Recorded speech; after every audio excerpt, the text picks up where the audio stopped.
प्रिय दोस्तों, आप सभी का अलका शर्मा एजुकेशन पे हार्दिक अभिनंदन। कौन कहता है कि कामयाबी किस्मत तय करती है? कौन कहता है कि कामयाबी किस्मत तय करती है? इरादों में अगर दम हो तो मंजिलें भी झुका करती है। हिंदी साहित्य के इतिहास के कालों को 4 भागों में विभाजित किया गया: आदिकाल, भक्तिकाल, रीतिकाल, आधुनिक काल। पिछले वीडियो में हमने आदिकाल का अध्ययन कर लिया था।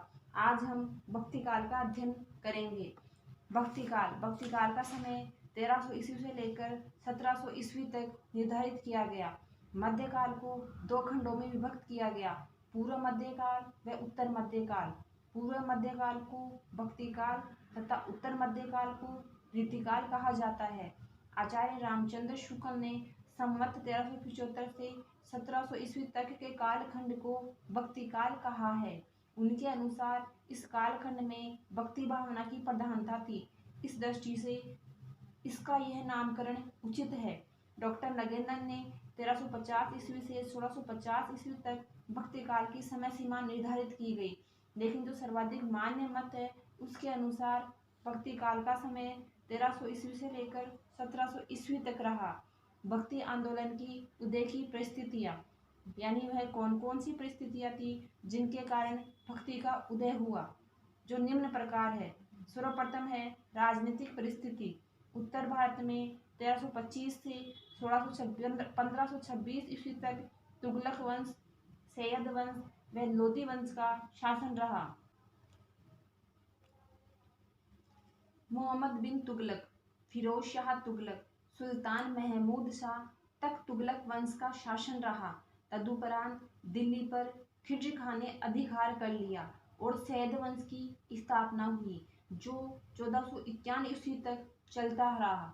लोधी वंश का सर्वाधिक प्रभावशाली सुल्तान इब्राहिम लोदी था, जिससे 1526 ईस्वी में बाबर ने पानीपत के मैदान में युद्ध किया।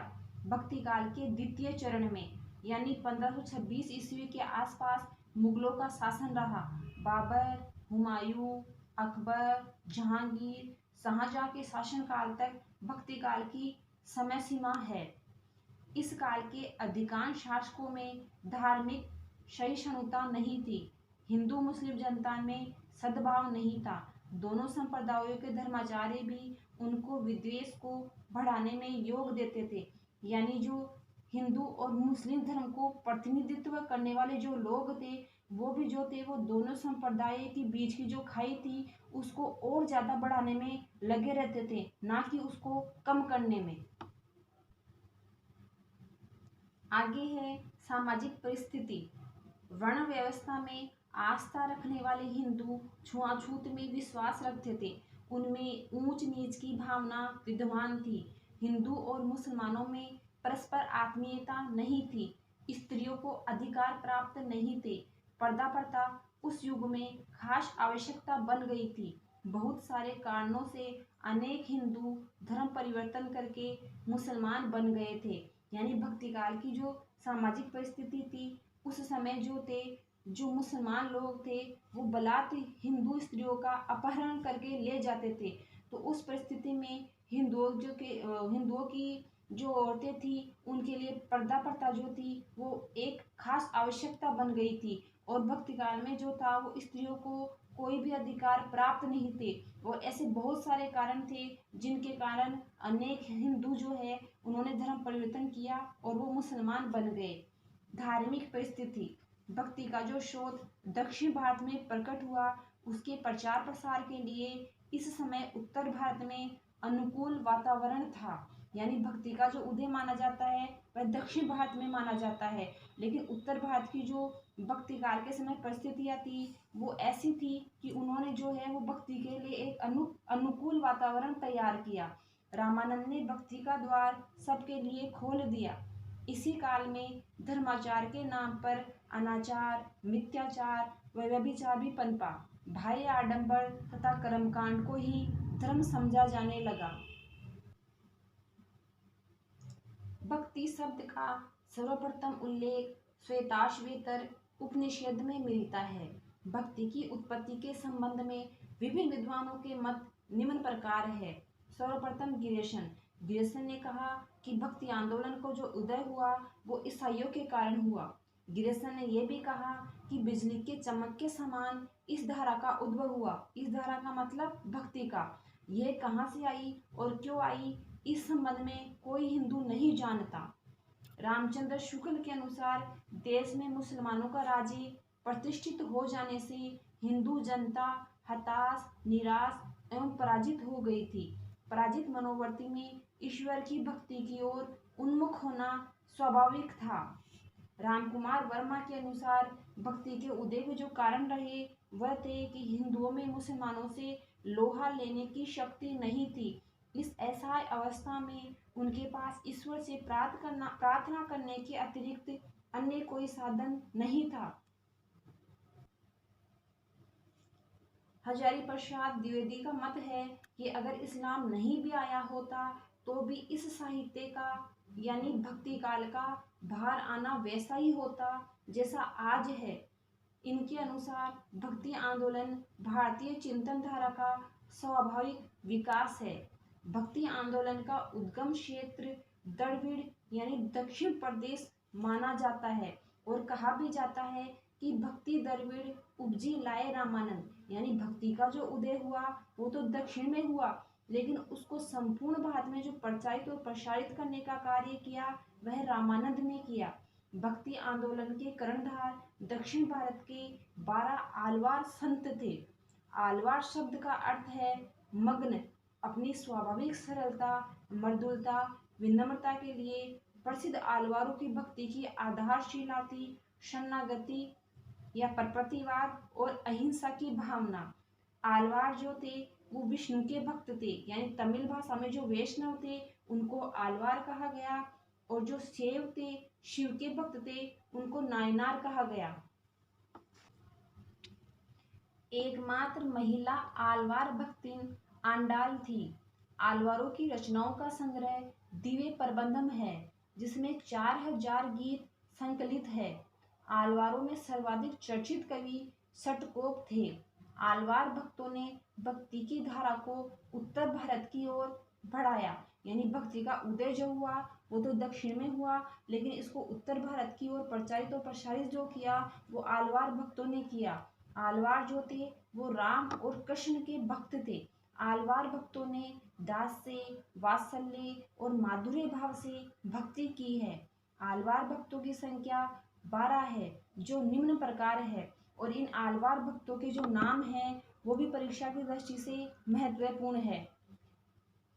सरायोगी, भूत योगी, भ्रांति योगी, भक्ति सहार, मुनि वाहन या योगी वाहन, परकाल, विष्णुचित, गोदा, कुलशेखर, मधुकर कवि, षटकोप और भक्ता घिरेणु।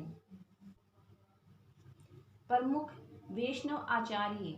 वैष्णव भक्ति को स्थापित करने वाले आचार्यों का काल 11वीं सदी से 16वीं सदी तक है। इन आचार्यों में प्रमुख है सर्वप्रथम रामानुजाचार्य जो आलवार भक्तों के आदि आचार्य भी माने जाते हैं। रामानुजाचार्य का समय 1017 ईस्वी से 1127 ईस्वी तक माना गया। ये राम को विष्णु का अवतार मानते हैं। इनके सिद्धांत को विशिष्टाद्वैतवाद कहते हैं। ये भक्ति को मुक्ति का साधन मानते हैं। वे जीव को दास और ईश्वर को स्वामी मानते हैं, यानी इनका मत है कि जो जीव है वो तो दास है और जो ईश्वर है वो स्वामी है। इन्होंने श्री संप्रदाय का परिवर्तन किया है। अब है निम्बर्काचार्य। इनका समय 1114 ईस्वी से 1162 ईस्वी तक माना गया। इनका वास्तविक नाम नेमानंद था। इनका दार्शनिक मत है द्वैताद्वैतवाद या भेदाभेदवाद कहलाया। इन्होंने जीव को अंश तथा ब्रह्म को अंशी माना है। राधा कृष्ण की युगलोपासना का जो विधान है वो इस संप्रदाय में है। इन्होंने सनकादिक संप्रदाय की स्थापना की। स्वामी हरिदास का सखी संप्रदाय भी इसकी एक शाखा है। मध्वाचार्य।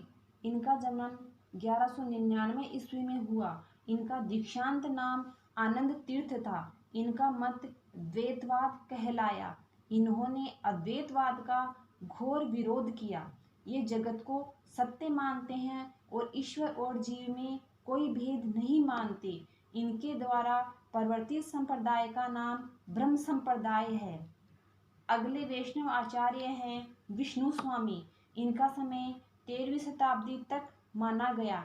इन्होंने शुद्धाद्वैतवाद सिद्धांत एवं शूद्र संप्रदाय की स्थापना की। इनके प्रमुख शिष्य वल्लभाचार्य जी थे। वल्लभाचार्य, इनका समय 1478 ईस्वी के आसपास माना गया और ये तेलंग ब्राह्मण थे। इनका मत था कि भगवान के पोषण या अनुग्रह से ही भक्ति प्राप्त होती है। ऐसा मानने के कारण इनके मत को पुष्टि मार्ग कहा जाता है। वल्लभाचार्य के प्रमुख ग्रंथ है अणुभाष्य, सुबोधनी टीका, तत्वदीप निबंध, सरगार रस मंडल तथा विद्वन मंडल। और जो वैष्णव आचार्य हैं, इनके द्वारा प्रतिपादित जो सिद्धांत और संप्रदाय थे, ये परीक्षा की दृष्टि से बहुत महत्वपूर्ण है। जो अधिकतर फर्स्ट ग्रेड, सेकंड ग्रेड या कॉलेज लेक्चरर की एग्जाम आयोजित की जाती है, उसमें से इनके संप्रदाय में से प्रश्न आवश्यक रूप से पूछे जाते हैं। वैष्णव भक्ति के आचार्यों द्वारा प्रवर्तित संप्रदाय। सिद्धांत या संप्रदाय का नाम और प्रवर्तक आचार्य का नाम। सर्वप्रथम है विशिष्टाद्वैतवाद। इसका प्रतिपादन रामानुजाचार्य के द्वारा किया गया। फिर है द्वैतवाद या ब्रह्म संप्रदाय, जो मध्वाचार्य ने प्रवर्तित किया। शुद्धाद्वैतवाद, इसका प्रवर्तन विष्णु स्वामी के द्वारा किया गया। द्वैताद्वैतवाद, जो निम्बार्काचार्य द्वारा प्रवर्तित है। सखी संप्रदाय, इसका प्रवर्तन विष्णु स्वामी ने किया है। श्री संप्रदाय, जो रामानुजाचार्य द्वारा प्रारंभ किया गया। गौड़ीय संप्रदाय जो है वो चैतन्य महाप्रभु ने शुरू किया। हरिदास संप्रदाय जो है वो हरिदास स्वामी हरिदास द्वारा प्रवर्तित है। रुद्र संप्रदाय, विष्णु स्वामी को इसका प्रवर्तक माना गया। रामावत संप्रदाय जो है वो रामानंद के द्वारा प्रारंभ किया गया। अद्वैतवाद, जिसका प्रतिपादन शंकराचार्य के द्वारा किया गया। राधा वल्लभ संप्रदाय, जो स्वामी हित हरिवंश के अनुसार प्रवर्तित है। अगर हमारा वीडियो अच्छा लगा हो तो इसको लाइक करें, शेयर करें और सब्सक्राइब करें। धन्यवाद।